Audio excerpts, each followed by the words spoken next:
Welcome back to TheChowTimePod. It's your host, Red. I got a video today from the Modern King. Feminist hires all women and instantly regrets it. Please extra them below. Really appreciate that. See that. Ciao time.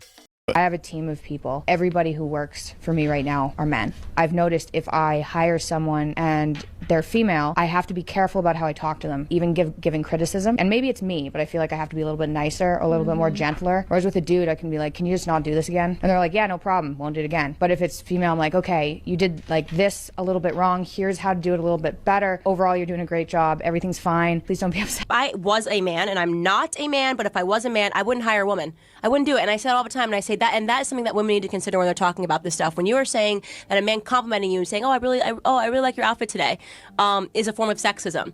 If you're a man, why hire a woman, right? So you fought all this time to be able. It's funny when women start talking about these things too, and it's like, oh, we're the sexist one? No, women have the same issue with other women. To get into the workforce, only to say these are going to be the rules. You know, if you say anything, even if you compliment me, if you look at me, anything, I'm going to have a reason to fight you. And by the way, you're going to want to settle and pay me, because even just the stain of an accusation is enough to ruin men. So if you're a guy, right, in this society, in this MeToo environment, in this litigation-rich environment of misogyny and sexism and all of these claims, what is the value add? What's the risk? You know, the benefit and the risk. I can't do the analysis. Everything they said is true.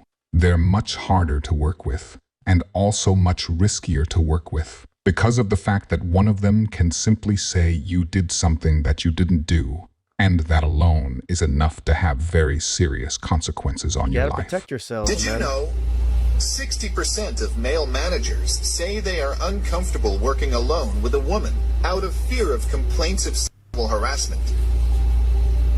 Women in the workplace. Men, do not avoid working with women because you're afraid of sexual harassment complaints. That is gender discrimination.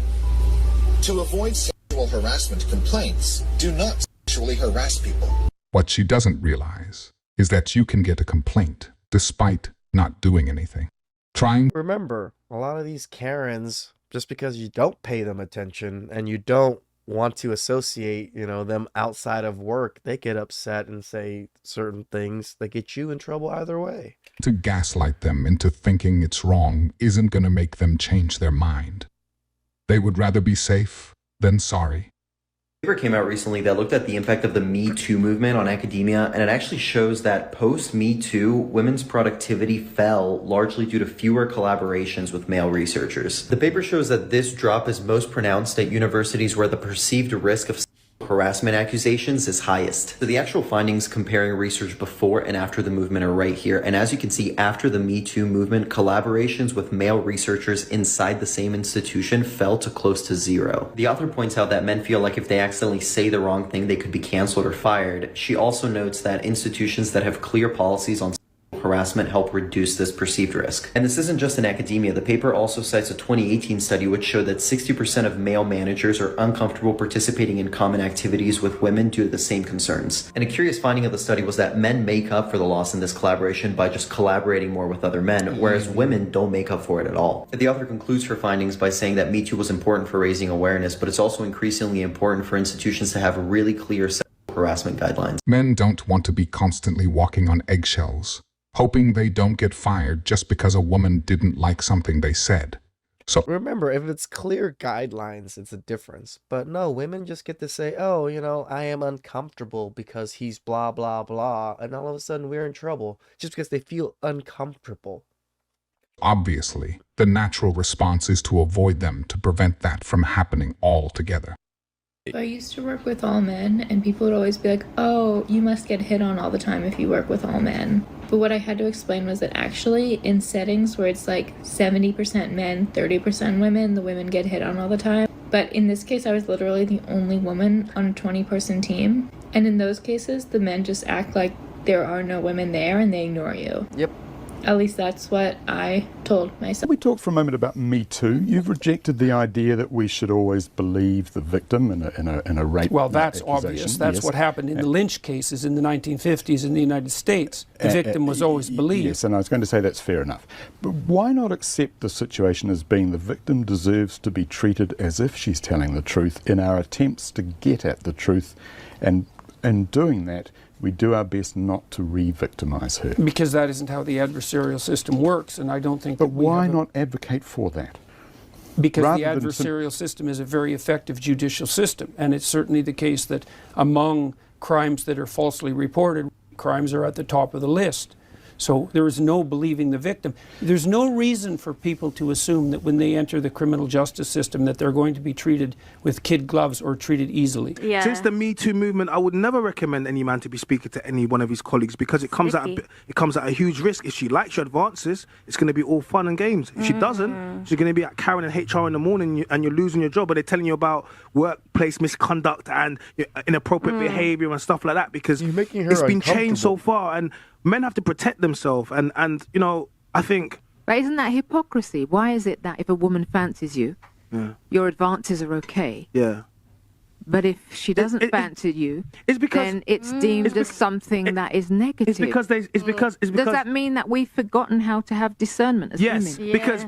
because what's happened now is like what Pearl said is like someone is gonna say to you that was wrong. I do not want to work for the rest of my life. Does it look like I want to get up at 6 a.m. every fucking day for the next 60 years? No, I'm too pretty for that. Newsflash, my love, beauty is a depreciating asset. Yes, your beauty will fade just like everybody else's. You are no exception. And once your beauty fades, you will have nothing to bring to the table.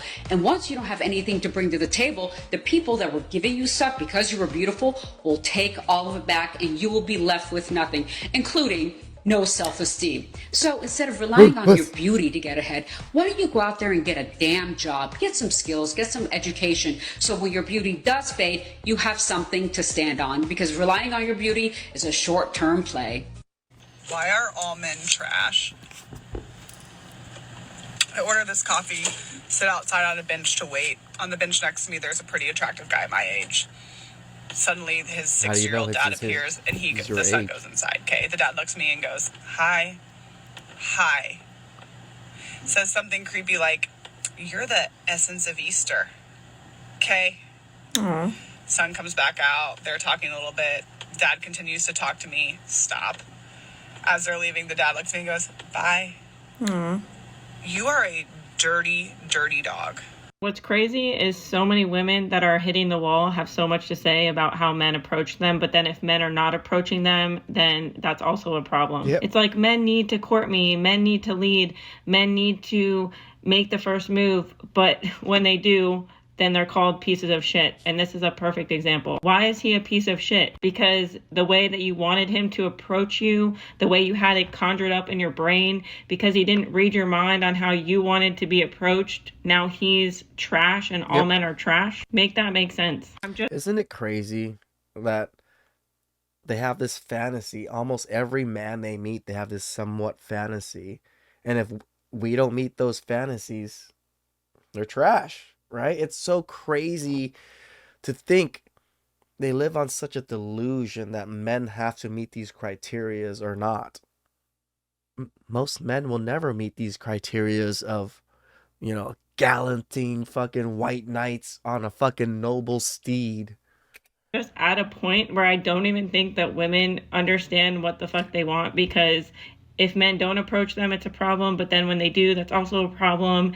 And the solution is really that women should approach men if they're interested in them. But the reality is women are never going to do that because they cannot take rejection in the same way that men do. Correct. Point blank, period, because women think that they're entitled to all of this attention and they can't even fathom being rejected. But it just is so embarrassing for the good women left in the world that women come on the internet and say all men are trash simply because he said something that maybe you found creepy, but laugh it off. Get to know him. Maybe ask for his name or his number. You found him attractive. And again, where's your initiative? If you found him attractive, you could have easily flipped it and made it a really good conversation and gotten to know him. But instead, you decided to come on the internet and call all men trash. No wonder why you're single. No particular clip of the feminists hiring, some women, but, I get it, because who wants to hire women nowadays?